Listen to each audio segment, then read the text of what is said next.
देश के सबसे पसंदीदा डिबेट शो और सबसे अलग डिबेट शो देश की बहस में दीपक चौरसिया का अपने दर्शकों को और साथ ही साथ तमाम पैनलिस्ट को सादर नमस्कार। आप जानते हैं देश की बहस इकलौता न्यूज शो है, इकलौता डिबेट शो है जो अपने दर्शकों को घर से जोड़ता है और बड़े बड़े पैनलिस्ट, बड़े बड़े राजनीतिज्ञ और बड़े बड़े एक्सपर्ट के साथ आज के मुद्दे पर यानी उस दिन का जो ज्वलंत मुद्दा होता है उस पर चर्चा कराता है। यही नहीं, हम आपकी राय के आधार पर ही बहस का विषय चुनते हैं। हम आपको 3 ऑप्शन देते हैं, उसके आधार पर आप तय करते हैं कि आज की बहस का विषय क्या होना चाहिए। आज बहस के विषय में कोरोना तो है, लेकिन कोरोना के किस पहलू पर आप बहस करना चाहते हैं। आइए ग्राफिक्स के जरिए देखते हैं कि हमने 3 सवाल आपको कौन कौन से दिए थे और इसमें किस सवाल को आपने चुना है। आज आपने जिस सवाल को चुना है वो है कोरोना की वैक्सीन पर राजनीति चरम पर कैसे। 70% लोगों ने इसे वोट देकर देश की बहस का मुद्दा बनाना चाहा है। कल कई सारी पॉलिटिकल पार्टी के नेताओं ने एक पत्र लिखा गया प्रधानमंत्री नरेंद्र मोदी को। उसमें 9 सुझाव दिए गए। कुछ सुझाव ऐसे थे जो मेरे भी गले नहीं उतरे कि किसान आंदोलन को वापस लेने के लिए तीनों कृषि कानून बिलों को वापस लिया जाए और सेंट्रल विस्टा के प्रोजेक्ट को सरकार बंद करे। इसके अलावा वैक्सीनेशन पर कई तरह के सवाल उठाए गए थे। कोरोना कैसे दूर होगा, मोटे तौर पर इस मुद्दे पर कोई बहुत बड़ी बात नहीं की गई थी। कोई बहुत पॉजिटिव सुझाव इस मुद्दे पर नहीं थे कि कोरोना से निपटने के लिए और हमें क्या क्या करना चाहिए। इस पत्र के बाद राजनीति भी गर्मा गई। सरकार ने आनंद फानन में सफाई दी और यह कहा कि कोरोना वैक्सीन को लेकर सरकार जो कुछ कर सकती है कर रही है। अब सरकार ने WHO द्वारा स्वीकृत जो भी कोरोना वैक्सीन है उसके आयात करने को मंजूरी दे दी है। कई सारे राज्य सरकारों ने इस विषय पर ग्लोबल टेंडर भी निकाले हैं, लेकिन कई राज्य सरकारों का कहना है कि इस वैक्सीन को केंद्र सरकार को हमको खरीद कर देना चाहिए ताकि हम वैक्सीनेशन को फ्री में कर सके। आरोप और प्रत्यारोप के दौर जारी है। इसी बीच टिकरी बॉर्डर, सिंधु बॉर्डर पर किसान आंदोलन भी चल रहा है और ये किसान आंदोलन सुपर स्प्रेडर बन गया है। पंजाब के कई गांवों में पॉजिटिविटी रेट नहीं, मृत्यु दर 58% तक हो गई है। कई सारे जिले ऐसे हैं जो बुरी तरह जो बॉर्डर से वापस लौट रहे हैं, जत्थेदारी से जो लोग वापस लौट रहे हैं वो संक्रमित होकर दूसरों को संक्रमित कर रहे हैं। इन तमाम मुद्दों पर बहस होगी, लेकिन उससे पहले देख लेते हैं क्या कहते हैं हमारा आज का अपडेट इस मुद्दे पर। क्या पत्र लिखा है, समझते हैं पत्र में क्या है और उसमें कितनी राजनीति है और कितना सार्थक कमिटमेंट। कोरोना में सबसे बड़े हथियार वैक्सीन को लेकर वार पलटवार का दौर थमने का नाम नहीं ले रहा और 12 विपक्षी दलों ने पीएम नरेंद्र मोदी के नाम खुला पत्र लिखकर फिर राजनीति गरमा दी है। विपक्षी दलों ने अपने इस लेटर में पीएम को 9 सुझाव दिए हैं जिससे कोरोना 9-2-11 हो जाए। साथ ही सुझावों को नजरअंदाज करने का आरोप भी लगाया। ऐसे में तो मुझे लगता है जो सवाल उठा रहा है उसको देश के लोगों की चिंता कम है, उसको सरकार की और प्रधानमंत्री की छवि की ज्यादा चिंता है, जो कि बेहद ही शर्मनाक है, बेहद ही जो है निंदनीय है। विपक्षी पार्टियों ने फ्री वैक्सीनेशन को सुझाव देने के साथ ही सेंट्रल विस्टा प्रोजेक्ट बंद करने और कृषि कानून वापस लेने को भी कोरोना के वायरस से निपटने के लिए कारगर बताया। बीजेपी विपक्ष के इन तर्कों से हैरान है। बघेल साहब ने कहा कि नहीं, हम तो केंद्र के द्वारा जो दी हुई है वैक्सीन नहीं लेंगे, हमें डायरेक्ट प्रोक्योरमेंट का व्यवस्था होनी चाहिए। और अब जब डिसेंट्रलाइज कर दिया तो फिर से आप सेंट्रलाइज करने की बात करते हैं। राजनीति के जानकार भी मानते हैं कि दुनिया का सबसे बड़ा टीकाकरण अभियान देश में जारी है और ऐसे वक्त में सरकार और विपक्ष का टकराव सही नहीं। अब तक 17 करोड़ से ज्यादा वैक्सीन की खुराक लोगों को दी जा चुकी है। वहीं अब 2 से 18 साल के बच्चों के लिए भी कोवैक्सीन के ट्रायल को हरी झंडी मिली है।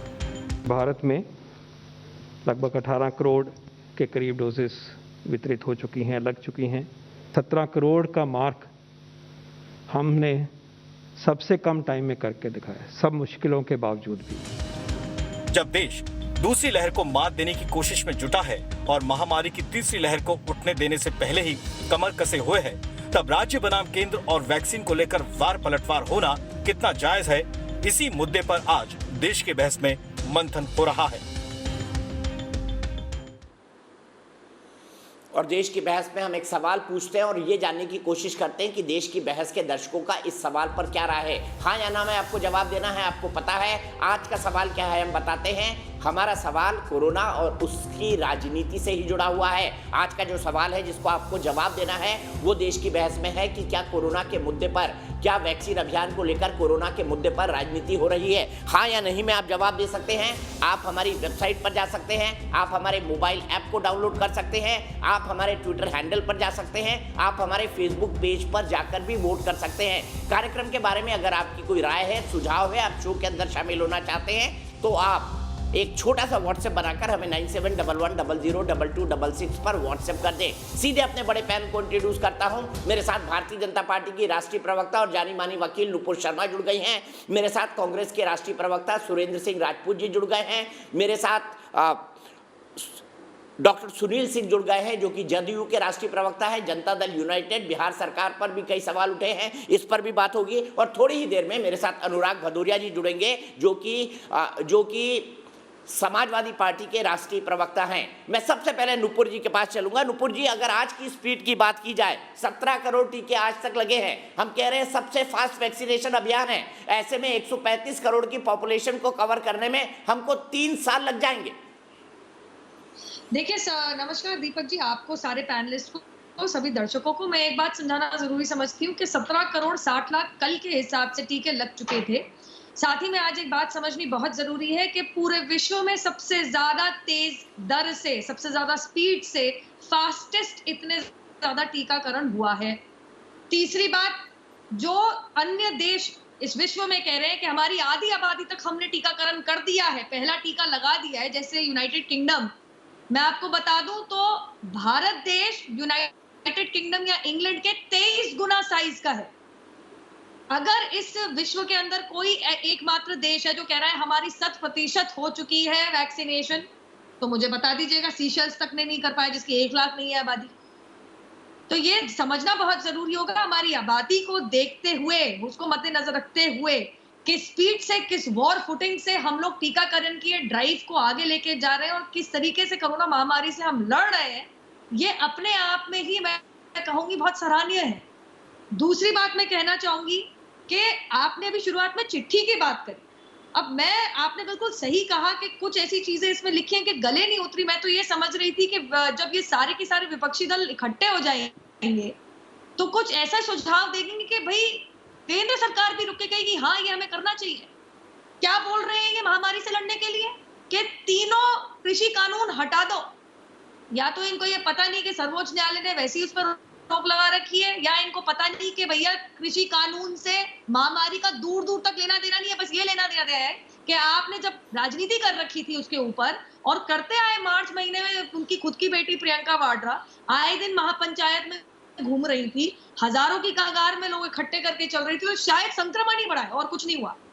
और फिर कहते हैं सेंट्रल विस्टा प्रोजेक्ट, अरे आपके खुद के आंगन के अंदर कहीं पे एमएलए हॉस्टल बन रहा है 900 करोड़ का, कहीं पे नई की नई असेंबली की इमारत बन रही है छत्तीसगढ़ के अंदर।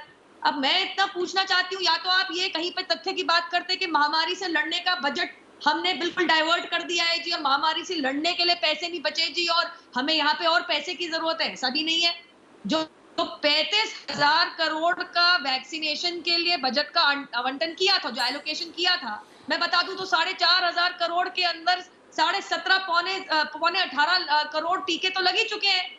तो ऐसा कौन सा नया सुझाव दिया है? हाँ, ये जरूर है कि अप्रैल में सोनिया जी के खुद के बेटे ये कह रहे थे, चिट्ठी लिख के बकायदा, कि प्रदेशों को, राज्य सरकारों को हक दीजिए, उनको इजाजत दीजिए कि वो अपने आप ये डिसीजन ले सके, निर्णय ले सके कि किसको कैसे टीके खरीदें और कैसे लगाएं, कैसे ड्राइव चलाएं।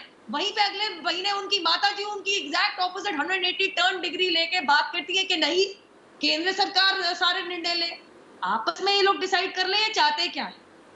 उसके बाद अगर पत्र लिखे उसमें कोई ढंग का सुझाव हो तो लेने लायक भी हो। ठीक है, मैं इसी सवाल को सुरेंद्र राजपूत जी के पास ले जाना चाहता हूं। नुपुर जी, छोटा छोटा रखते हैं, ज्यादा बेहतर होगा, बातचीत करने में ज्यादा आसानी होगी। सुरेंद्र जी, सबसे पहला सवाल, सेंट्रल विस्टा प्रोजेक्ट की बात अगर रोक दें तो उससे कोरोना कैसे रुक जाएगा, और किसान कानून जिसको सुप्रीम कोर्ट ने रोक दिया है उसको सरकार वापस ले ले तो कोरोना कैसे रुक जाएगा? दीपक भाई, आशा करता हूं ये सवाल नुपुर जी ने उठाया, मैंने नहीं। जी जी, कहते हैं ना कि जिसको बड़ा गुरूर है कि वो मजे में है, और या तो वो फकीर है या नशे में है। आज तक पिछले 1.5 साल से जितनी चिट्ठियां सरकार को लिखी गई विपक्ष के द्वारा, उन किसी भी चिट्ठी का कोई भी अगर सकारात्मक इन्होंने जवाब दिया हो, कोई बात की हो, तो समझ में आती है। आपने वो 2 पॉइंट तो रख दिए जो उनके आखिरी के पॉइंट है, लेकिन आपने ये नहीं रखा कि जब हमने ये कहा कि साहब सेंट्रली जब 3 अलग अलग दाम सरकारें को बता रही हैं कंपनियां, 150 रुपए, 400 रुपए, 1200 रुपए, तो अगर 150 रुपए में वैक्सीन वो खरीद ली जाए या सबसे कम दाम में सेंट्रल खरीद करके राज्यों को दे दे, तो उसमें क्या नुकसान है? दूसरा सुझाव अगर आप ये कर ले कि साहब इसकी लाइसेंसिंग करके इसको डिसेंट्रलाइज करके बाकी क्या नाम उसमें कंपनियों में मना लिया जाए, तो इसमें कौन सा इसमें नुकसान है मानने में?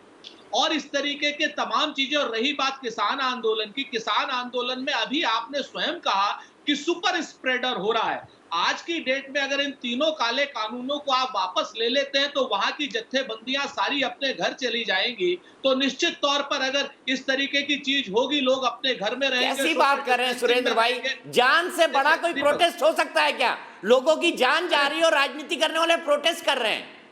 पहले जान से बड़ी कोई प्रोटेस्ट हो सकती है क्या? बिल्कुल। तो क्या सरकार की जिम्मेवारी नहीं है अभिभावक के रूप में कि इन सारे देश के वासियों की जान की रक्षा की जाए? एक बात। अब आप आ जाइए बाकी चीजों पर। अभी नूपुर जी ने बड़े आरोप लगा दिए हमारे ऊपर, कहा कि साहब सेंट्रल विस्टा की जगह पे छत्तीसगढ़ असेंबली। तो नूपुर जी मैं आपको क्या नाम बता दूं कि आपकी बात हमने तुरंत मान ली है। छत्तीसगढ़ ने अपने सारे बड़े प्रोजेक्ट बंद कर दिए और उस पर जितने भी मजदूर काम कर रहे थे उनको 2 महीने की बाकायदा पूरी की पूरे राशन के साथ उनको हम वहीं पे रख रहे हैं और अभी कोई प्रोजेक्ट नहीं चल रहा है। सारे प्रोजेक्ट बड़े हमने बंद कर दिए हैं। जहां आपको छत्तीसगढ़ की बात थी, अगर आपको छत्तीसगढ़ से अनुकरण करना है तो सेंट्रल विस्टा प्रोजेक्ट भी अब आप थोड़े दिन के लिए बंद कर दीजिए, इसमें कोई दिक्कत नहीं। अभी रुकिए, बंद कर दिए। मैं आपको बताता हूँ, वो भी बंद करा देंगे, आप चिंता मत कीजिए। वो तो देश का पार्लियामेंट बन रहा है, लेकिन आपके विधायकों के लिए जो आलीशान 900 करोड़ के घर बन रहे हैं अपने खुद के इस्तेमाल के लिए, पर्सनल व्यक्तिगत इस्तेमाल के लिए बंद कर दिए। आज असल बात ये विषय ऐसा है कि लाखों करोड़ों लोग मर रहे हैं। सुरेंद्र भाई 1 मिनट आप 1.5 मिनट आप लगातार बोले हैं, थोड़ा छोटा छोटा आर्ग्यूमेंट रखते हैं। नहीं तो आपने सवाल का जवाब दिया कि छत्तीसगढ़ ने रोक दिया, उन्होंने एक सवाल पूछ लिया, जवाब दीजिए, फिर मैं नूपुर जी के पास जाता हूँ। कौन सा सवाल पूछा मैं समझ बताएं, वो भी हम जवाब देंगे। तभी तो समझ आएगा आपको। 900 करोड़ रुपए के उन्होंने कहा महाराष्ट्र में आपने रोक दिया क्या एमएलए हॉस्टल? महाराष्ट्र में भी रुक जाएगा, चिंता मत कीजिए। अगर हम उसको भी कहेंगे बिल्कुल रुकेगा।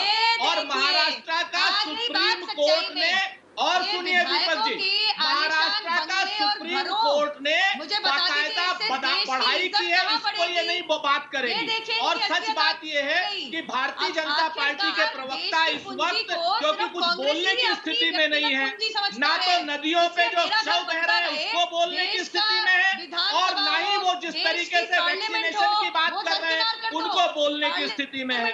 नूपुर जी एक एक करके बोलते हैं, बेहतर होगा। आप जवाब सुनिए ना। अरे नूपुर जी जवाब सुनिए।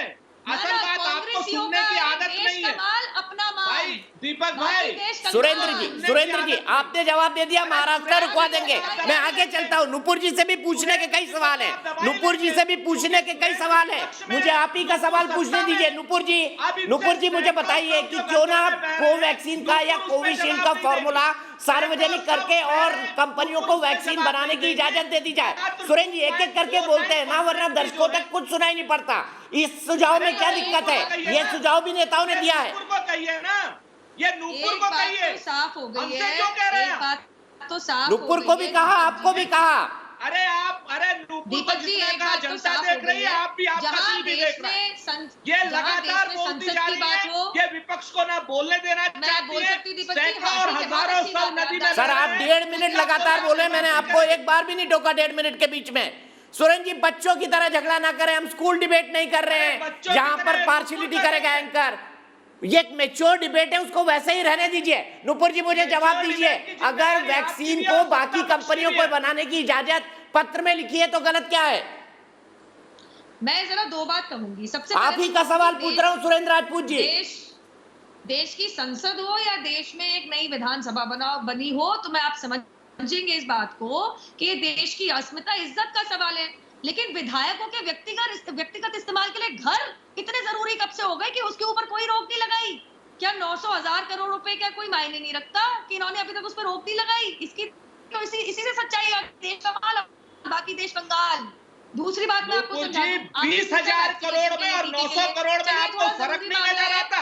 भाई साहब, और दूसरी बात, आप तथ्यात्मक भूलें कर रही हैं। आपको ये नहीं मालूम है कि आज की डेट में सैकड़ों हजारों सब नदी में बह रहे हैं। सुरेंद्र जी मैच में कमजोर होंगे। सुरेंद्र जी, आप दोनों जब बोलते हैं तो आवाज दर्शकों तक नहीं जाती है। समझिए आपकी बात। नुपुर जी, आपकी बात मैं दोनों से रिक्वेस्ट करता हूं, एक एक करके बोलिए। देखिए जो सुरेंद्र जी, आपकी आवाज म्यूट हो जाती है क्योंकि आप जैसे ही चिल्लाते हैं आपका स्काइप का कनेक्शन डाउन हो जाता है। आप समझिए, टेक्निकल डिफिकल्टी को भी समझिए प्लीज, दोनों नुपुर और सुरेंद्र सिंह राजपूत जी दोनों। नुपुर जी कंक्लूड करिए। कांग्रेस का कनेक्शन आप डाउन ही करोगे, मुझे मालूम। मैं बोल सकती हूँ क्योंकि बहुत गंभीर विषय है, इस पे जरा टीकाकरण पे बात कर लेते हैं। रही बात कोविशील्ड की, वो ऑक्सफोर्ड एस्ट्राजेनेका का पेटेंट है। इसको कहते हैं trademark, copyright, patent law, intellectual property law. आज की मौजूदा कानूनी स्थिति ये है कि जो हम एक, आप लगा लीजिए, लड़ाई लड़ रहे हैं यूनाइटेड नेशन में, संयुक्त राष्ट्र में, उसमें ये है कि ट्रिप्स अग्रीमेंट जो है उसको वेव ऑफ किया जाए और अन्य प्राइवेट कॉर्पोरेट्स और कंपनीज को ये इजाजत दी जाए कि वो कोविशील्ड वैक्सीन अपने आप बना सके व्यक्तिगत तरीके से। दूसरी बात आ जाती है कोवैक्सीन की, जिसका पैटेंट हमारे देश के पास है। हमारी वैक्सीन है जी, हमारा फॉर्मूला है। तो मैं आपको एक बात बता दूं, कुछ 10 दिन पहले ही आईसीएमआर ने खुद कहा है we are ready to share the formula, please come forward. लेकिन दूसरी बात मैं आपको बता दूं तो लगभग 2 महीने से केंद्र सरकार, भारत की सरकार, अन्य प्राइवेट कॉर्पोरेशन से बातचीत करने में है, क्योंकि जो कोवैक्सीन की जो टीका है वो एक इनएक्टिवेटेड वायरस टीका है। इसका मतलब क्या है दीपक जी, दर्शकों की जानकारी के लिए बहुत जरूरी है ये। आप लाइव कोरोना वायरस, जिंदा कोरोना वायरस को लेके आप उसको खेलते हैं, आप उसको जान से मारते हैं और फिर उसमें जो भी आपका तकनीकी, जो भी आपकी टेक्नोलॉजी है, उससे आप उसकी इनएक्टिवेटेड वायरस वैक्सीन बनाते हैं। इस चीज के लिए बीएसएल लेवल 3 यानी बायो सेफ्टी लेवल 3 लैब की जरूरत पड़ती है, जो देश में फिलहाल सिर्फ 4 के पास है। 5वीं जो पुणे के अंदर एक फैसिलिटी थी, महाराष्ट्र में कांग्रेस की एमवीएस सरकार ने उसकी, आपको मैं बता दूं, तो परमिशन नहीं दी इस्तेमाल करने की भारत बायोटेक को। भारत बायोटेक जाके मुंबई उच्च न्यायालय में कोर्ट का केस लड़ता है महामारी के बीचों बीच। 6 हफ्ते लग गए परमिशन लेने में। अब जाके पुणे की फैसिलिटी जो बिल्कुल टॉप ग्रेड पड़ी हुई थी, अब जाके परमिशन मिली है। रही बात आपके प्राइवेट कॉर्पोरेट्स की, प्राइवेट इंडस्ट्री की, अभी तक कोई सामने ऐसा नहीं आया पिछले कुछ महीनों में जिसके पास बीएसएल लेवल 3 की लैब्स अवेलेबल हो। मैं तो पूछना चाहूंगी अन्य राज्य, क्योंकि एक देखिए स्वास्थ्य ना राज्य का भी सब्जेक्ट होता है, मैं पूछना चाहती हूँ ये अन्य राज्य की सरकारें जो हैं, बुलंदशहर में 2 करोड़ टीके बनेंगे महीने के अंदर भारत बायोटेक के, मुझे जरा बता दीजिए महाराष्ट्र में पुणे की फैसिलिटी पर रोक लगाने के अलावा क्या कांग्रेस की किसी भी सरकार ने लोकली अपनी राज्य सरकार के अधीन किसी लैब, ठीक है, ये बेसिकली जो ये जो थेथरई आप कर रही है ना नुपुर जी, ये जो वकालत वाली थेथरई कर रही है, ठीक है नुपुर जी जवाब ले लेते हैं। सवाल ये मूल रूप से दीपक जी जो सुरेंद्र जी, आपने कहा था कि मैं आपका वॉल्यूम डाउन कर दूंगा। भाई मैं वॉल्यूम डाउन करने वाला कोई नहीं होता है, जनता ही पॉलिटिकल पार्टी का वॉल्यूम अप करती है और जनता ही पॉलिटिकल पार्टी का वॉल्यूम डाउन करती है। अब मुझे बताइए महाराष्ट्र की उस फैसिलिटी का आपने आगे आके उसको फेलिसिटेट क्यों नहीं किया? आगे आपके मदद क्यों नहीं की पुणे की उस फैसिलिटी की जो आरोप नुपुर शर्मा लगा रही है?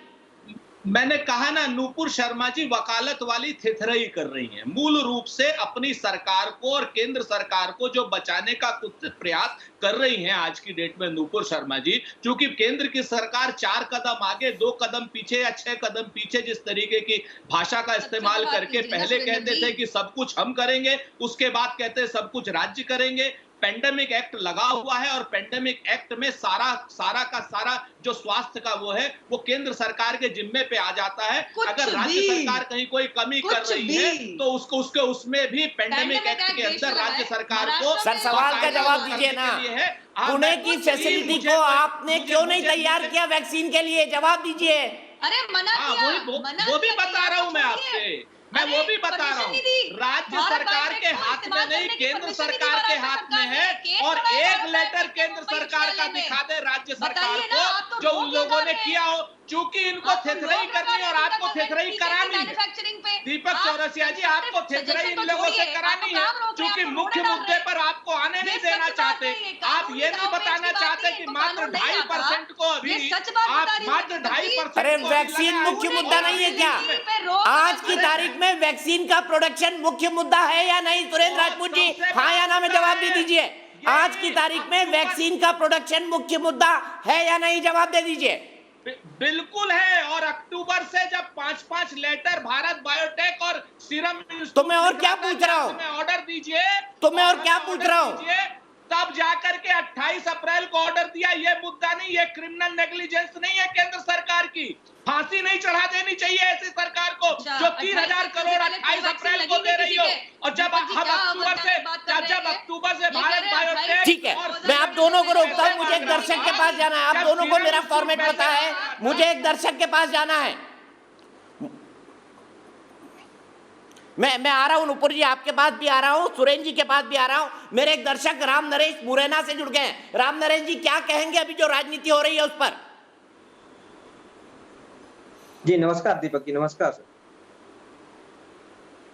जी। देखा जाए दीपक जी, तो आज दोनों क्या सारी राजनीतिक पार्टियां आज वैक्सीन पे राजनीति कर रही हैं दीपक जी। ठीक है, राजनीति उसी तरह से हो रही है जैसे नुपुर जी और सुरेंद्र जी यहाँ पे, जिस तरह से नुपुर जी और सुरेंद्र जी यहाँ पे अपनी अपनी पार्टियों के फेवर में बोल रहे हैं, जिस तरह से राजनीति कर रहे हैं यहाँ पे भी, शो में भी, उसी तरह से देश में भी राजनीति हो रही है सर। हम लोगों को चाहिए सर, राजनीतिक पार्टियां को, सरकार को, चाहे वो स्टेट गवर्नमेंट हो चाहे वो सेंट्रल गवर्नमेंट हो सर, बैठ के एक जगह बैठ के बातें करनी चाहिए। क्या है सर, समस्या का समाधान चाहिए सर हम लोगों को, ना कि राजनीति। वैक्सीन की देश में अभी है सर, किल्लत चल रही है, मारामारी है, उसके लिए हम लोगों को चाहिए समस्या का समाधान चाहिए, राजनीति नहीं। सीधे चलता हूं सुनील सिंह जी के पास। एक भी कमेंट मैंने उनसे नहीं लिया है। सुनील सिंह और अनुराग भदौरिया, राम नरेश जी, वक्त इतना ही है। सुनील सिंह जी, मैं आपसे जानना चाहता हूं, बिहार इतने साल से आप सत्ता में हैं, आपको पीएम केयर ने कई सारे वेंटिलेटर दिए, लेकिन हालात क्या हैं? वहां पर वेंटिलेटर ताले के अंदर पड़े हुए हैं और अस्पताल की नई नई बिल्डिंग खुली हुई है, डॉक्टर नहीं है। ऐसी रिपोर्ट देख के तो दिल दुखता है बिहार का। दीपक जी, आप आंशिक रूप से आप सत्य हो सकते हैं, लेकिन हेल्थ का ये स्थिति नहीं है जो आप पिक्चराइज कर रहे हैं। सुदूर क्षेत्रों में भी हमारा कोविड केयर सेंटर है, सुदूर गांव के क्षेत्रों में। डिस्ट्रिक्ट हॉस्पिटल में हमारा है, वेंटिलेटर कुछ जरूर पड़े हैं क्योंकि तकनीकी लोग जो हैं वो बीमार पड़ गए हैं, कोरोना से ग्रसित हो गए हैं, तो कुछ वेंटिलेटर अनयूज्ड हैं। लेकिन उन अनयूज्ड वेंटिलेटरों को हमने पब्लिक प्राइवेट पार्टनरशिप में यूज कराया, प्राइवेट हॉस्पिटल। लेकिन सब मिलकर अगर कहें हम, तो मेडिकल कॉलेजेस को हमने, कितने मेडिकल कॉलेजेस को डेडिकेटेड कोविड अस्पताल किया। पटना में कितने हैं, बाहर में बहुत ज्यादा है। और हर जिले में अस्पताल है जहाँ की हमारा ऑक्सीजन वाले बेड है, हाई फ्लो ऑक्सीजन वाले बेड है, पाइपेट मशीन वाले बेड है, और रेफरल ट्रांसपोर्ट की सुविधा है कि मरीज को वहां से हम यहाँ ला सकते। इन्हीं सब कारणों से जो शुरू में कुछ थोड़ी किल्लत ऑक्सीजन की हुई थी, लेकिन ऑक्सीजन की किल्लत अब हम लोग दिक्कत से ही सारे अस्पताल का दूर कर रहे हैं, हम ऑक्सीजन मुहैया करा रहे हैं। और इसके साथ ही यही कारण है हमने लॉकडाउन किया, यही कारण है कि माननीय नीतीश कुमार जी के डिसीजन से आज हमारा बिहार में पॉजिटिविटी दर करीब 9% पर आ गया है और दर गिर रहे हैं, और हम आशान्वित हैं और हम कोरोना को नियंत्रण करने में रह सकेंगे। जहां तक दूसरी बात आप जो कह रहे हैं कि विपक्षी पार्टियां का और वैक्सीन पर राजनीति, ठीक है, आप ठीक कहते हैं।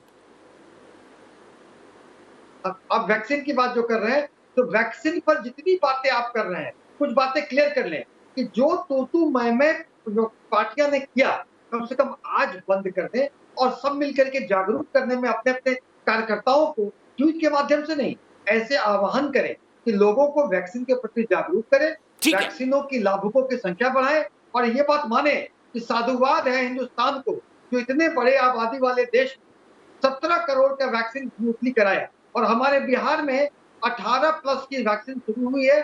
ठीक है, मैं इसी सवाल को लेकर, आपकी इसी अपील को लेकर चलता हूं अनुराग भदौरिया के पास। अनुराग भदौरिया, अपील करेंगे सभी लोग वैक्सीन लगवाएं। बिल्कुल, मैं तो कहता हूं उत्तर प्रदेश के सभी लोग वैक्सीन लगवाएं, देश के सभी लोग वैक्सीन लगवाएं। बिल्कुल देश के सभी लोगों को लगाना चाहिए, मुझे बोलने दीजिए। मैंने बोला कि तो फिर ये तो बीजेपी की वैक्सीन है, क्यों लगवाना चाहिए? ये तो बीजेपी की वैक्सीन है, क्यों लगवाना चाहिए भाई? अखिलेश यादव मना कर चुके हैं। अपना चलाना है तो आप मुझे बोलने मत दीजिए, सीधी सी बात है। अगर आप एजेंडा चलाना चाहते हो तो बता दो। मेरा कोई एजेंडा नहीं है, मैं तो एक सवाल का जवाब मांग रहा हूँ। आप कह रहे हैं वैक्सीन लगवाना चाहिए, अखिलेश कहते हैं बीजेपी वैक्सीन है, मैं नहीं लगवाऊंगा। कौन सच है ये बता दीजिए। अब आप बोल लिया आपने, अब मैं बोलूं। मैंने बोला कि हमको देश के वैक्सीन लगवाना चाहिए। अरे यार आप बोलने नहीं दोगे तो फिर आप बोलोगे एजेंडा नहीं चला रहा हूँ, कमाल है। अब मैं बोलूं, अब हो गया आपकी बात। तो देखिए मैंने बोला ये वैज्ञानिकों की वैक्सीन है, हम सब लगवाएंगे, बेशक लगवाएंगे और पूरे हिंदुस्तान को लगाना चाहिए। एक बात। दूसरी बात कि हिंदुस्तान ने एक चिट्ठी लिखी विपक्ष के नेताओं ने राष्ट्र के नाम, क्योंकि सरकार चल रही है, ये राष्ट्र को बचाने की कवायद। राष्ट्र को बचाने की जरूरत है। हमारी भी जितना अधिकार सत्ता को है इस देश पे, उससे कहीं ज्यादा अधिकार विपक्ष को भी है। ऐसा नहीं है, विपक्ष भी इस देश का हिस्सा है। भारतीय जनता पार्टी निर्माण की बात कर रही है, राष्ट्र निर्माण की बात नहीं कर रही है। अगर राष्ट्र निर्माण की बात करती तो अप्रैल महीने में ही वैक्सीन का ऑर्डर दे दिया होता। जिन और देशों ने जो बुकिंग करा दी थी अपनी वैक्सीन की, लेकिन हमारे देश ने बुकिंग नहीं कराई, इसकी वजह से हमारे यहाँ वैक्सीन मिलने में देरी हुई। इनको पहले ही करा देना चाहिए था। एक बात जो की नहीं, आज क्या हालत हुई नई वैक्सीनेट होने की वजह से पूरा हिंदुस्तान कोरोना से मौतों में जूझ रहा है। लगातार कोरोना की मौत से, कोरोना के यहाँ पे हावी है, जिसकी वजह से ऑक्सीजन की आप व्यवस्था नहीं कर पाए, यहाँ पे हॉस्पिटल की व्यवस्था नहीं कर पाए, यहाँ पे आप वेंटिलेटर की व्यवस्था नहीं कर पाए, एम्बुलेंस की व्यवस्था नहीं कर पाए, जिसकी वजह से लोगों की मौतें हुई। और ऐसा कभी आपने सोचा था, कभी दीपक जी आपने सोचा था हिंदुस्तान में ऐसा देखने को मिलेगा कि शमशान घाट में जगह नहीं होगी? जगह होगी तो लगती नहीं होगी। अगर उसके बाद लोगों को अपने शवों को, अपने परिवारजनों को उसको नदी में बहाना पड़ेगा। अरे सर वैक्सीन लगवा लेते सब लोग टाइम पर, आप लोग कंफ्यूजन नहीं फैलाते तो शायद हालात और बेहतर होते। अनुराग भदौरिया कह रहे हैं वैक्सीन लगवानी चाहिए, अखिलेश यादव कहते हैं बीजेपी की वैक्सीन नहीं लगवाऊंगा। नुपुर जी कौन सही है बताइए। अनुराग जी आपने 1.5 मिनट बोला है लगातार। वैक्सीन को लाने में फेल हुई है, वैक्सीन लगवाने में फेल हुई है। मात्र 2.5% लोगों को आपने वैक्सीनेट कर पाया है। अगर आपने पहले ही ऑर्डर दे दिया होता है ये वैक्सीन लाने का तो आज हिंदुस्तान में वैक्सीन होती। और बायोटेक की जगह आपने बायोटेक को रुक जाइए सर, अनुराग जी रुक जाइए। भारत बायोटेक का नहीं मेरा सेंटेंस पूरा नहीं हुआ। भारत बायोटेक को आपने हमारे यहाँ कोवैक्सीन बना दिया। 1.5 मिनट लगातार बोले आप, सकते थे बनाने के लिए। एक काम करिए ना, रैली कर लीजिए, मैं हट जाता हूँ यहाँ से। तो राष्ट्र के नाम संदेश दे दीजिए अनुराग भदौरिया जी। वैक्सीन लग जाती, सरकार की नाकामी की वजह से यहाँ आप रुक जाइए। आप रुक जाइए, नुपुर शर्मा जी जवाब देंगे। नुपुर शर्मा जी मुझे बताइए किसको सच माना जाए, बीजेपी की वैक्सीन है या अनुराग भदौरिया की अपील की वैक्सीन लगवाई जाए? देखिए मैं तो कहूंगी कि अनुराग जी कहते हैं कि सबके टीका लगना चाहिए, तो मेरे हिसाब से अखिलेश यादव को अभी तुरंत इस्तीफा देके अनुराग भदौरिया जी को अध्यक्ष बना देना चाहिए अपनी पार्टी का। क्योंकि साफ बात है कि भाई अखिलेश यादव जी ने 2 चीज कही थी, ये बीजेपी की वैक्सीन है मैं नहीं लगवाऊंगा, उन्होंने कहा था बीजेपी का भ्रष्टाचार की वैक्सीन। ज्यादा समझदार है भ्रष्टाचार की प्रभु, भ्रष्टाचार भाजपा का फिर सुना दूंगा कहाँ भ्रष्टाचार शब्द का इस्तेमाल किया था। मैं फिर सुना दूंगा वो स्टेटमेंट अनुराग भाई क्यों झूठ बोलते हैं। मैं फिर सुना दूंगा, अगर भ्रष्टाचार शब्द है मैं कल से शो की एंकरिंग बंद कर दूंगा। नुपुर जी भ्रष्टाचार ऐसा है कि ऑक्सीजन की कमी से उत्तर पूरे देश में लोगों की मौतें हो गई। भ्रष्टाचार ऐसा है कि हॉस्पिटल में बेड की व्यवस्था नहीं कर पाई। अनुराग जी का ऑडियो नहीं जाएगा, इनको हर बार समझाओ, लेकिन अनुराग भाई समझते नहीं है। नदियों में तैर रहे हैं। सिर्फ नुपुर शर्मा की आवाज है। देखिए समाजवादी पार्टी में इमीडिएटली डॉक्टर भदौरिया को चैलेंज करना चाहिए और अखिलेश यादव की जगह ये डॉक्टर लिखते हैं अपने नाम के सामने, इनको अध्यक्ष पद के लिए चुनाव लड़ना चाहिए। मैं तो कहूंगी आज, क्योंकि मेरे हिसाब से इनकी वैज्ञानिक सोच लगती है ज्यादा है अखिलेश यादव से, और उन एमएलसी से ज्यादा है समाजवादी पार्टी की। नाम बोल रही हूँ मैं, जो कहते हैं आप नपुंसक हो जाएंगे जी वैक्सीन लगा ली तो। मतलब कमाल की अवैज्ञानिक बातें हैं।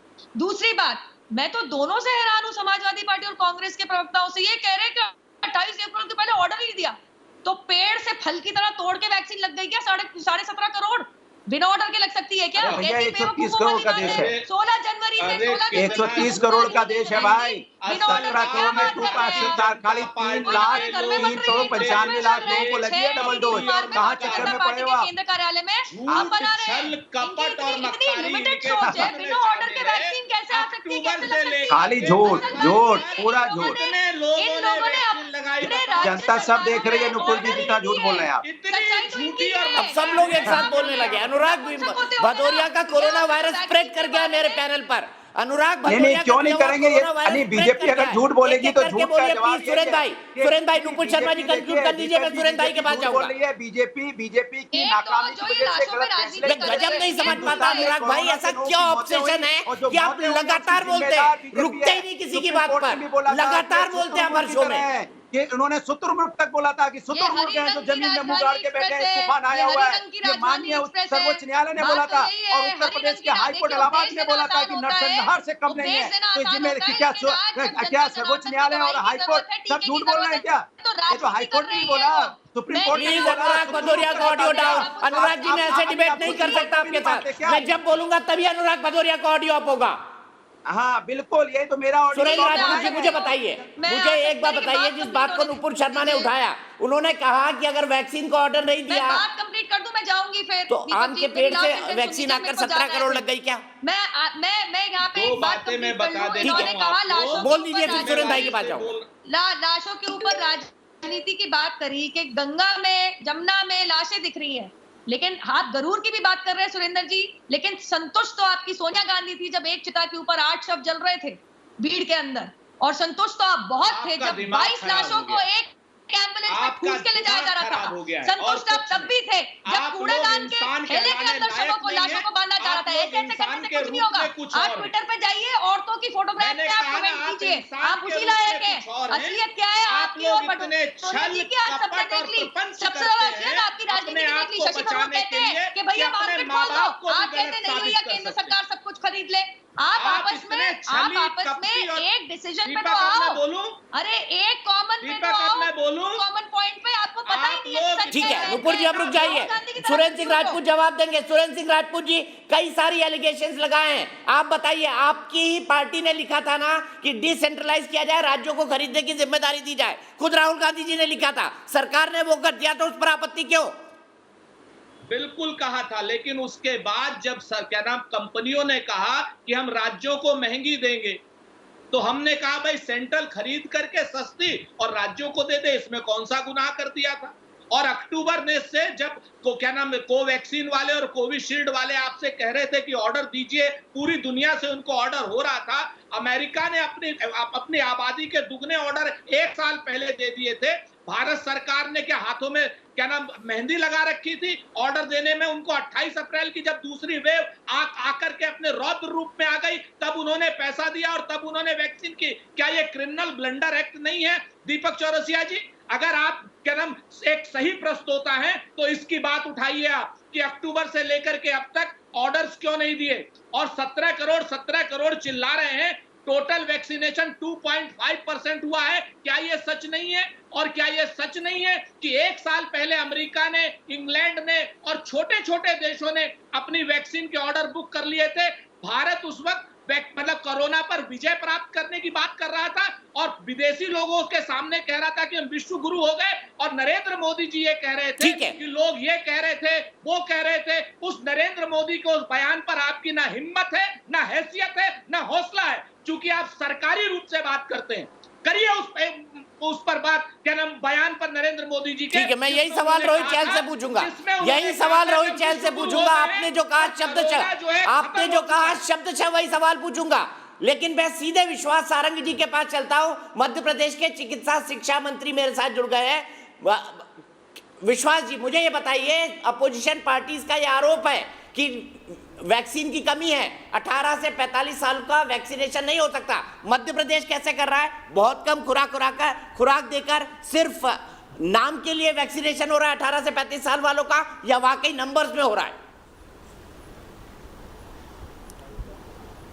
देखिए दीपक जी, वैक्सीनेशन प्रोग्राम को लेकर विपक्ष के वही नेता अब संख्या पर बात कर रहे हैं जो पहले वैक्सीन की गुणवत्ता को लेकर अलग अलग तरह की बातें करते थे।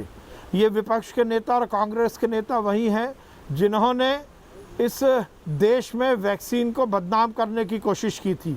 ये वही लोग हैं जिन्होंने जनता को हतोत्साहित किया था वैक्सीनेशन प्रोग्राम से जुड़ने के लिए। जहाँ तक मध्य प्रदेश की बात है, मैं आपको ये बताना चाहता हूँ कि मध्य प्रदेश में हमने तीनों वर्गों को, सबसे पहले हेल्थ वर्कर को हमने सुचारू रूप से वैक्सीन प्रोग्राम से जोड़ा। उसके बाद दूसरा कोरोना वॉरियर्स को भी बहुत अच्छे से वैक्सीनेशन प्रोग्राम से जुड़ा और उनको वैक्सीन के दोनों डोज लगवाने में सफलता प्राप्त की। तीसरा वर्ग था 45 साल से ज़्यादा उम्र के लोग, उनको भी हमने वैक्सीनेशन प्रोग्राम से जोड़ा। और अब जो चौथा वर्ग है, जो नरेंद्र मोदी जी ने इस देश के युवाओं को एक बड़ी सौगात दी है, 18 साल से ज़्यादा उम्र के लोगों को वैक्सीन के प्रोग्राम से जोड़ने के लिए हमने अपनी ओर से 45 लाख डोजेस का ऑर्डर किया था, जिसमें से 3 लाख हमें कोवैक्सीन और करीब 9 लाख हमें कोविशील्ड वैक्सीन मिलने वाली है। 5 तारीख से हमने ये प्रोग्राम भी ठीक ढंग से शुरू किया। 5 और 6 तारीख को हमने 106 सेशन में किया, दूसरे दौर में हमने 406 सेशन में किया, 900 और उसके बाद 1408, टोटल मिलाकर 1408 सेशन में हम ये वैक्सीनेशन प्रोग्राम को करने वाले हैं। हमारे यहाँ कहीं कोई दिक्कत नहीं है, हमने सुचारू रूप से काम किया। और दीपक जी, मैं एक बात और कहना चाहता हूँ, देखिए नरेंद्र मोदी जी की सरकार ने और नरेंद्र मोदी जी ने इतनी बड़ी बड़ी बातें कौन कर रहा था मुझे नहीं मालूम। जिस लैंग्वेज का यहाँ पर उपयोग हो रहा था, आप पर और आपके चैनल पर छींटाकशी हो रही थी, मुझे आश्चर्य है कि आप कैसे इस डिस्कशन को लेके जा रहे हैं। मुझे आश्चर्य है, मैं उन महानुभावों को समझ नहीं पाया कौन सामने बैठे थे, क्योंकि मैं यहाँ से देख नहीं सकता हूँ। पर जिस शब्दावली का वो उपयोग कर रहे थे वो गैर जिम्मेदाराना भी थी और दुर्भाग्यपूर्ण भी थी। नरेंद्र मोदी जी ने इस देश में इस महामारी में जिस प्रकार से नेतृत्व किया है, शायद और कोई सरकार नहीं कर सकती थी। चाहे लॉकडाउन लगाना हो, चाहे लॉकडाउन को साइंटिफिक तरीके से विड्रॉ करना हो, चाहे वैक्सीन बनाना हो। और वैक्सीन बनाना जितना चुनौतीपूर्ण था दीपक जी, उससे ज़्यादा चुनौतीपूर्ण 137 करोड़ की आबादी में वैक्सीन लगाना था। और जिस साइंटिफिक तरीके से इस पूरे वैक्सीनेशन प्रोग्राम को डिज़ाइन किया गया, मैं यहाँ पर कहना चाहता हूँ दीपक जी, ये बात को ज़रूर देश में ध्यान रखना है। बातें चल रही हैं कि दूसरी लहर में अपेक्षाकृत बुजुर्गों को दिक्कत नहीं आई, युवा पीढ़ी को आई। मैं ये बात कहना चाहता हूँ, इस देश में सरकार ने किस जागरूकता के साथ काम किया। जब वैक्सीन लगाने की बात आई तो सबसे पहले हेल्थ वर्कर को इससे जोड़ा गया, क्योंकि ये बात मालूम थी कि यदि दूसरी लहर आएगी तो सबसे पहले हेल्थ वर्कर को ही इस दूसरी लहर में सेवा करने का चांस मिलेगा और उनको सेवा करनी पड़ेगी और कोरोना के लिए आगे आकर लड़ाई लड़नी होगी। आप मैं चाहता हूँ विश्वास जी, आप मेरे साथ 5 मिनट के लिए और जुड़े। मैं सुरेंद्र सिंह राजपूत जी को स्क्रीन पर लाता हूँ।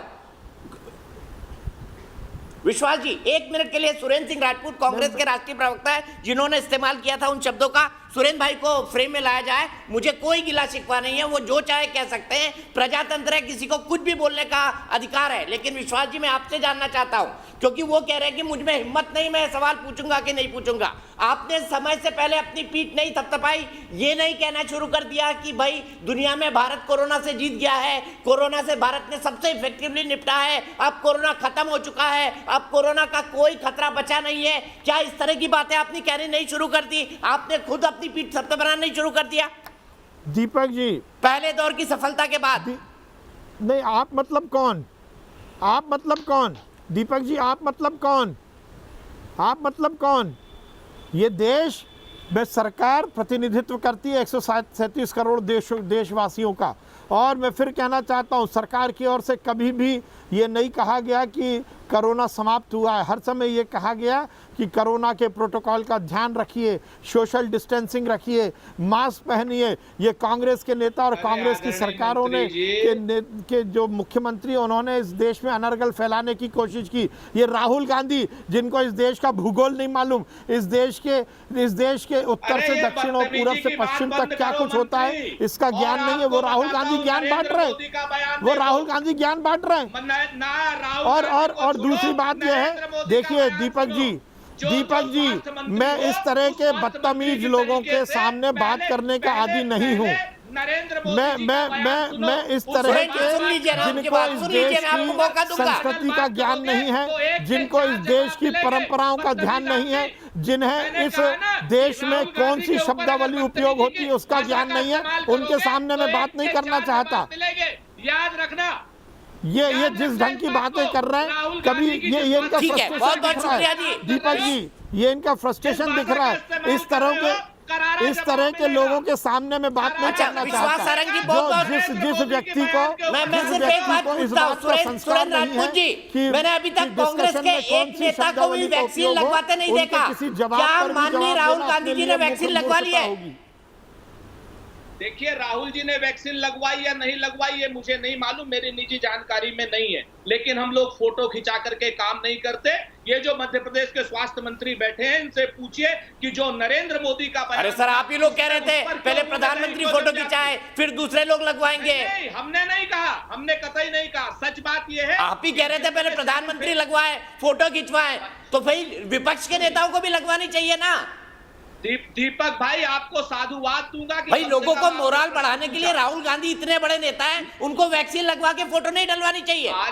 आगे तो सुनिए, मैं उसका ही जवाब दे रहा हूं। मैंने कहा मेरी निजी जानकारी में नहीं है, लेकिन जो नरेंद्र मोदी जी के समर्थक मंत्री बैठे हुए हैं, इनसे नरेंद्र मोदी जी के बयान के बारे में आपने पूछा, इन्होंने जवाब दिया, राहुल गांधी के ऊपर अनर्गल रूप से आ गए। हम तो कहते हैं हमारी जानकारी पहले अगर पूछो तो बोलते हैं इनसे क्यों पूछा। अरे सर, मैं प्रधानमंत्री जी को ले आऊं क्या यहाँ पर बात करने के लिए, बताइए ना।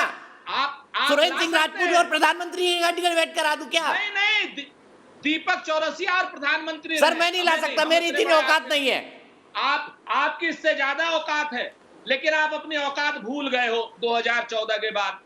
आपकी औकात तो बहुत बड़ी है दीपक भाई, हमने बहुत औकात देखी है आपकी 2014 से पहले। सर मेरी औकात बताने से आपको क्या मिल जाएगा? सुरेंद्र जी कैसी अनर्गल बातें कर रहे हैं?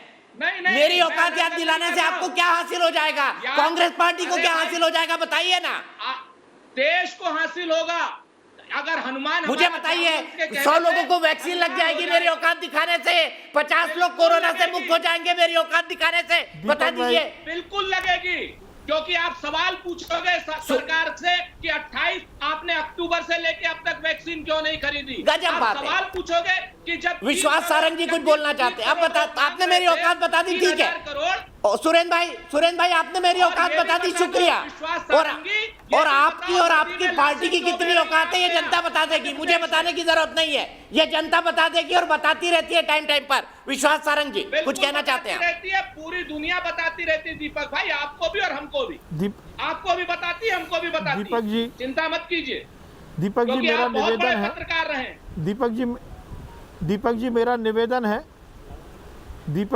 निवेदन है कि इस तरह से नेशनल चैनल पर किन लोगों को बिठाना चाहिए और कौन सी शब्दावली का उपयोग हो, इसकी जरूर आचार संहिता आपको और आपके कांग्रेस के राष्ट्रीय प्रवक्ता है ना, ये दुनिया की सबसे पुरानी पार्टी के राष्ट्रीय प्रवक्ता है, मैं क्या बोलूं इनको? आश्चर्य है कि अरे आप हाँ समझ में आ रहा है, जैसा नेता वैसा राष्ट्रीय प्रवक्ता। सर नवाबों के शहर लखनऊ से आते हैं सुरेंद्र सिंह राजपूत जी, जिस आदमी को बात करने का सलीका नहीं है, जिस आदमी का कल्चर, अरे ये इटली वाले हैं, ये इटली की संस्कृति को इस देश में लागू करते हैं, इनकी शब्दावली दिख रही है। ये जिस ढंग की बात कर रहे हैं, मैं इस ढंग की बात करने का आदी नहीं हूँ। मैं सभ्य परिवार का हूँ और सभ्यता मेरी सबसे बड़ी पूंजी है। इस तरह की बिलो द बेल्ट बात जो करता है उससे मैं बात करने का आदी नहीं हूँ।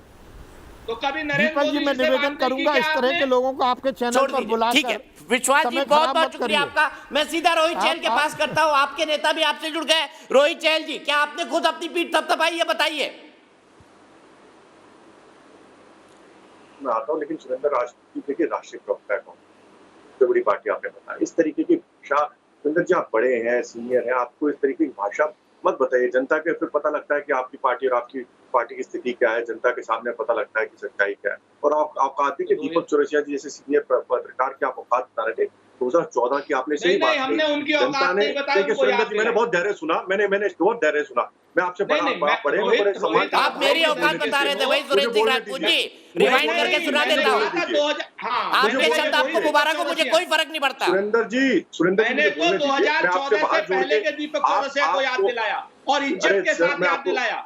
कोई गलत बात नहीं कही, अगर गलत कही हो तो इस शो को दोबारा सुन लीजिएगा। सर आपने मेरी औकात बता दी, बहुत बहुत शुक्रिया। आपने कहा था कि आपने मेरी औकात बता दी, बहुत बहुत शुक्रिया। और जनता आपकी भी बता देगी, मुझे कुछ नहीं है, जनता मुझे भी बताती है मेरी औकात। रोहित बोलिए आप, सिर्फ रोहित की आवाज। देखिए मुझे लगता है सुरेंद्र जी आप ये यहाँ पर वो भी है सर, ये कांग्रेस का ऑफिस नहीं है, यहाँ पर सर इस तरीके की चीजें नहीं चलेंगी। थोड़ा सा संयम रखिए सर, थोड़ा सा आप सीनियर है, आराम से पानी पीजिए। देखिए औकात तो 2014 में जनता ने कांग्रेस पार्टी और अमेठी की जनता ने 2019 में राहुल गांधी की बता दी थी। क्या सच्चाई है, वो इनको आईना दिखाने का काम किया था। इतना काम किया इनके नेता ने। एक बात, जब आपने पूछा कि भैया वैक्सीन, देखिए मैं बड़ी बातें नहीं करता मैं। जो ये बात कर रहे हैं, मैं एक वीडियो देखो आपके सामने चलाता हूँ। ये वीडियो, इसके अंदर आपको दिखाई देगा किस तरीके से मनमोहन सिंह जी ने पहले कहा डिसेंट्रलाइजेशन होना चाहिए वैक्सीन का, उसके बाद राहुल का, फिर उसके बाद आते हैं इनके पी चिदम्बरम जी, वो कहते हैं डिसेंट्रलाइजेशन होना चाहिए, शशि थरूर जी कहते हैं, और तो और इनके जो ममता बनर्जी जी हैं, वो जिस तरीके से लेटर लिखती हैं, ये देखिए लेटर, वो कहती है डिसेंट्रलाइजेशन होना चाहिए, ममता जी कहती हैं। और जब वैक्सीन का डिसेंट्रलाइजेशन सरकार करती है तो उसके बाद ये कहते हैं, देखिए हंसी आती है, शर्म आनी चाहिए। अब तक यही लोग थे, यही राहुल गांधी थे, इनके नेता जो कह रहे थे, जो हमारे साइंटिस्टों पे, हमारे जो वैज्ञानिक थे, डॉक्टर्स पे, उनकी मेहनत, जिन्होंने मेहनत से वैक्सीन बनाई, उस पर सवाल उठा रहे थे, कह रहे थे ये तो बीजेपी की वैक्सीन है, ये अखिलेश यादव, वो सवाल उठा रहे थे। आज तक आपने पूछा इनसे राहुल गांधी जी ने वैक्सीन लगवाई? अरे हमें नहीं पता। अरे सर, आपको पता नहीं, आपको अधिकार भी नहीं है सर बोलने का। राहुल गांधी की उम्र 50 साल से ऊपर हो चुके, जो आप युवा नेता बताते हैं, उनको बोलिए 45 साल से ऊपर व्यक्ति वैक्सीन लगा सकते हैं। और तो और फोटो की बात कर रहे हैं सर, फोटो लगवाए सर, फोटो मोदी जी ने, सुरेंद्र जी, मैंने आपको डिस्टर्ब नहीं किया, आपने इतने शब्दों का प्रयोग किया माननीय प्रधानमंत्री, मैंने आपको एक बार भी शब्द नहीं डिस्टर्ब किया। देखिए राहुल गांधी जी इतने सीनियर है, सम्मानित है, तो उनको बोलिए सर, उनके भी कुछ बहन नहीं होती ना आपके हिसाब से, आपके नेता है। फोटो खिंचवाने से ना लोगों को इसको बता दिया जाता है सर, 150 रुपए में वैक्सीन खरीदना चाहते हैं या 400 रुपए में वैक्सीन खरीदना चाहते हैं? सर वैक्सीन, अगर आप 400 रुपए में वैक्सीन को देश के खजाने की लूट आप कैसे खरीद करना चाहते हैं? आप अडार पूनावाला के साथ क्या लूट करना चाहते हैं देश के खजाने की 400 रुपए में वैक्सीन के? अगर वही वैक्सीन 150 रुपए में उपलब्ध है तो केंद्र सरकार को वैक्सीन लगवाने जाते हैं, और जब रही बात हमको बताओ, 28 अप्रैल को 3000 करोड़ रुपए देते हो, तब आपको अक्टूबर में आपने ऑर्डर दिया, नवंबर में आपने ऑर्डर दिया, दिसंबर में आपने ऑर्डर दिया, जनवरी में आपने ऑर्डर दिया, फरवरी में आपने ऑर्डर दिया। बंद कीजिए सर। नरेंद्र मोदी जी कह रहे थे कि कोरोना खत्म, हम विश्व गुरु, अंदर, और सरकार ने अगर ऑर्डर नहीं दिया तो कोरोना खत्म, नहीं हम विश्व गुरु। आपको थोड़ा सा समझना चाहिए। अब आपको मिर्ची लग गई सर, मैंने बड़ा धैर्य सुना था सुरेंद्र जी। अरे हमें नहीं लगी मिर्ची सर, लेकिन मिर्ची तो आप जैसे लोगों को लग रही है, आपके नेता जनता लगा रही है। इतना काम किया था बेटी की जनता, मैं सीधे चलता हूँ, दोनों को रोक रहा हूँ। कुलदीप कुमार आम आदमी पार्टी के प्रवक्ता मेरे साथ जुड़ गए। कुलदीप कुमार जी, मैं आपसे जानना चाहता हूँ कि आपकी पार्टी ने भी वैक्सीन के डिसेंट्रलाइजेशन की बात करी थी, अब आप क्यों चाहते हैं केंद्र खरीदे? बिल्कुल दीपक जी, जो आपने बात कही है, आपने बिल्कुल सही कहा है। लेकिन मैं आपसे बस इतना कहना चाहता हूँ, इस पूरे बातचीत जो भी मैं सुन रहा हूँ बहुत देर से, कि हमने डिसेंट्रलाइजेशन की बात की थी, लेकिन हम ये कह रहे हैं, जब केंद्र सरकार ने ये कहा कि 50% वैक्सीन आपको डायरेक्ट जाके कंपनियों से खरीदनी है, और जब सरकार जाके सीधा कंपनियों से बातचीत करती है, उसके बाद केंद्र सरकार के अधिकारी और केंद्र सरकार बीच में ये क्यों कहते हैं कि आपको इतनी वैक्सीन मिलेगी? अगर हमें कंपनी से बात करनी है तो हमें कंपनी से बात करने दीजिए, अगर हमें केंद्र सरकार से बात करनी है तो हमें केंद्र सरकार से बात करने दीजिए। ना तो आप केंद्र सरकार से बात कर रहे हैं, ना तो आप केंद्र से डायरेक्ट देने के तैयार है, ना आप कंपनी से बात करने देने के तैयार है। तो ये हो क्या रहा है? अभी जो हमने आपको बताया, पहले जो कंपनी ने हमें लेटर लिखा, उन्होंने लिखा कि जो केंद्र सरकार के अधिकारी हैं वो तय करेंगे किसको कितनी वैक्सीन मिलेगी। अगर केंद्र सरकार को तय करना है तो हम तो चाहते हैं केंद्र सरकार तय कर ले। अगर केंद्र सरकार को तय नहीं करना है तो वो बीच में आके ये क्यों कह रही है कि आपको 92,000 कोवैक्सीन मिलेंगी या कोविशील्ड मिलेंगी? तो मेरा कहना केवल स्पष्ट तौर पे ये है कि केंद्र सरकार अपनी प्लानिंग को क्लियर करे, वो क्या चाहते हो, किस प्रकार से राज्यों को वैक्सीन मुहैया कराएंगे, या कंपनी कराएंगी या केंद्र सरकार कराएगी। पहली बात ये। दूसरी बात ये, आज जो वैक्सीन का ये पूरा टोटा पूरे देश के अंदर पड़ रहा है, जो कमी वैक्सीन की पड़ रही है, अगर 6.5 करोड़ वैक्सीन इन लोगों ने अपनी इमेज को बिल्डअप करने के लिए, अपने चेहरे को चमकाने के लिए अगर बाहर देशों में नहीं भेजी होती, पाकिस्तान को, अफगानिस्तान को, पता नहीं कौन कौन से देशों को इन लोगों ने वैक्सीन भेज दी, 99 देशों को, अगर वो 6.5 करोड़ वैक्सीन आज देश में होती तो ये किल्लत जो आज अलग अलग राज्य अपनी मांग कर रहे हैं, डिमांड कर रहे हैं, ये किल्लत नहीं होती। पहले हमारा देश है, पहले हमारा देश के लोग हैं, पहले हमारे देश के युवा हैं। मैं इस पर बीजेपी से जवाब लूंगा। वैक्सीनेशन लगना चाहिए। दीपक जी, ठीक है, मैं बीजेपी से इस पर जवाब लूंगा। ब्रेक के लिए रुक रहा हूं, ब्रेक के बाद तुरंत हाजिर होता हूं।